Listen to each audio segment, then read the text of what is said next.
திருப்பதி என்றும் திருமலை என்றும் அழைக்கும் அருள்மலை ஸ்ரீ வெங்கடேசன் வாழும் மலை. பல்லாண்டு காலமாய்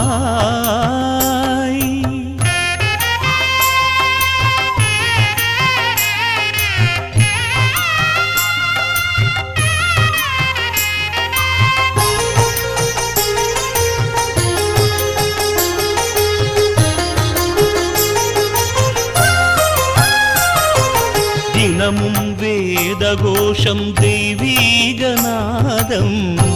ஆராயிகானே விகடே கிரிம் கச்ச சதான்வே சிரிம் விடஸ்ய சத்வபிஸ்தேபிஸ்த்வா சாதயாமசி. புராணங்கள் புனிதமாக போற்றுகின்ற க்ஷேத்திரம் வெங்கடாத்ரி சமம் ஸ்தானம் பிரம்மாண்டே நாஸ்தி கிஞ்சன. தினம்